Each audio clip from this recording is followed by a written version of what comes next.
नमस्कार। एक बार फिर मोदी जी ने मेरा विश्वास नहीं तोड़ा, झूठ बोलकर ही गए।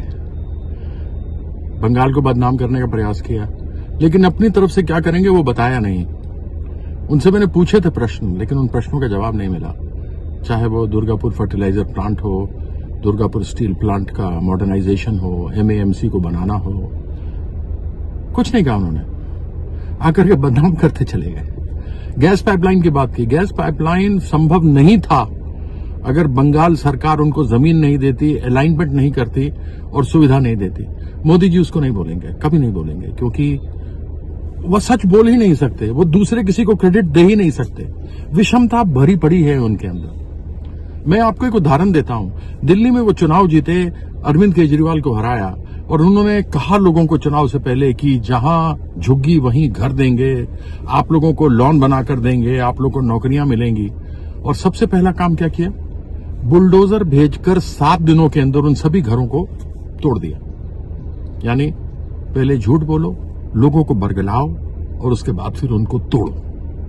एक इन्फिल्ट्रेशन के बारे में बोल गए कि बांग्लादेशी घुस रहे हैं हमारी सीमाओं में, उनको पश्चिम बंगाल की सरकार आश्रय दे रही है। अरे नरेंद्र मोदी जी, क्या देश के लोग इतने बेवकूफ हैं जितना आप समझते हैं? अगर आपको दिमाग नहीं है तो क्या देश में लोगों को दिमाग नहीं है? भोले भाले लोग हैं, दिमाग नहीं है क्या? आपकी केंद्र वाहिनी, आपकी बीएसएफ, आपकी सीआरपीएफ, आपकी मिलिट्री, वो तो अमित शाह के अंतर्गत है। आप क्यों घुसने देते हैं? आप क्यों हम लोगों को बदनाम करते हैं?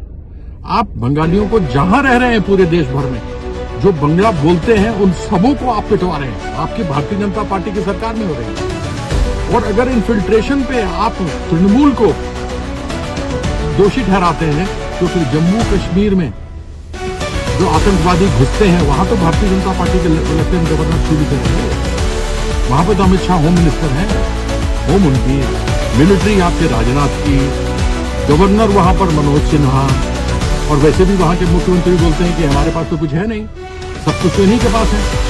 तो इसका मतलब कि आप घुसवाते हैं आतंकवादियों को और चुनाव के पहले घटना करवा करके लोगों को बरगलाते हैं, उसके बाद चुनाव जीतते हैं आप। अभी तक आतंकवादियों को पता नहीं लगा कि 26 लोगों को मार के चले गए। क्या अमित शाह ने उनको वीजा दिया था क्या कि वीजा पर लो, आओ यहां लोगों को मारो और जाके छुप जाओ? ट्रंप आपकी बेइज्जती करता रहता है, 25 बार बोल चुका है कि मैंने सीज फायर करा है, जबकि देश में यह तय किया गया था कि भारत पाकिस्तान के बीच में तीसरा कोई आएगा नहीं। लेकिन आपके समय में झूठ लिया। झूठों के सरदार हैं आप। ये इन्फिल्ट्रेशन की बातें ना करो।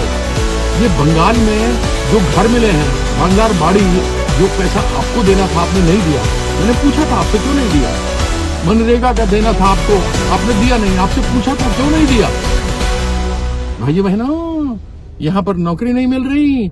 नौकरी तो आपका डीएसपी देगा, नौकरी तो आपका फर्टिलाइजर प्लांट देगा, एमएएमसी देगा, ग्लास फैक्ट्री यहां पर लगी हुई थी वो देगा, एफएसएनएल, उसने आपको, उसको आपने प्राइवेटाइज कर दिया जहां 1000 लोग काम करते थे। मोदी जी झूठ मत बोलो। बंगाल की जनता आपको जानती है, बंगाल की जनता आपको समझती है। आपके झूठ के पुलिंदे जो यहां पर फेंक करके जाते हैं, जुमले मारते हैं, हम सबों को मालूम है। इसलिए माफ करिए, इस बार आप 0 पर आउट होने वाले, 0 पर 0, 0। पिछले बाई इलेक्शन में 6 विधानसभा चुनाव के अंदर 6-0, मतलब आपको ऐसा छक्का मारा ममता बंदोपाध्याय ने कि आप बंगाल के बाउंड्री के बाहर चले गए। वही होगा। आपकी बातों को बंगाल की जनता समझती है। बंगालियों का जो अपमान आप पूरे देश में आपकी भारतीय जनता पार्टी कर रही है, उस सबों को देख रही है और इस अपमान का बदला जो असेंबली में आपको मुंहतोड़ से मिलेगी। आपकी सारी सीटें जमानत करती है। ये मैं आपको बंगाल के लोगों की तरफ से कह रहा हूँ। बहुत बहुत धन्यवाद आपके झूठ के पुलिंदे के लिए।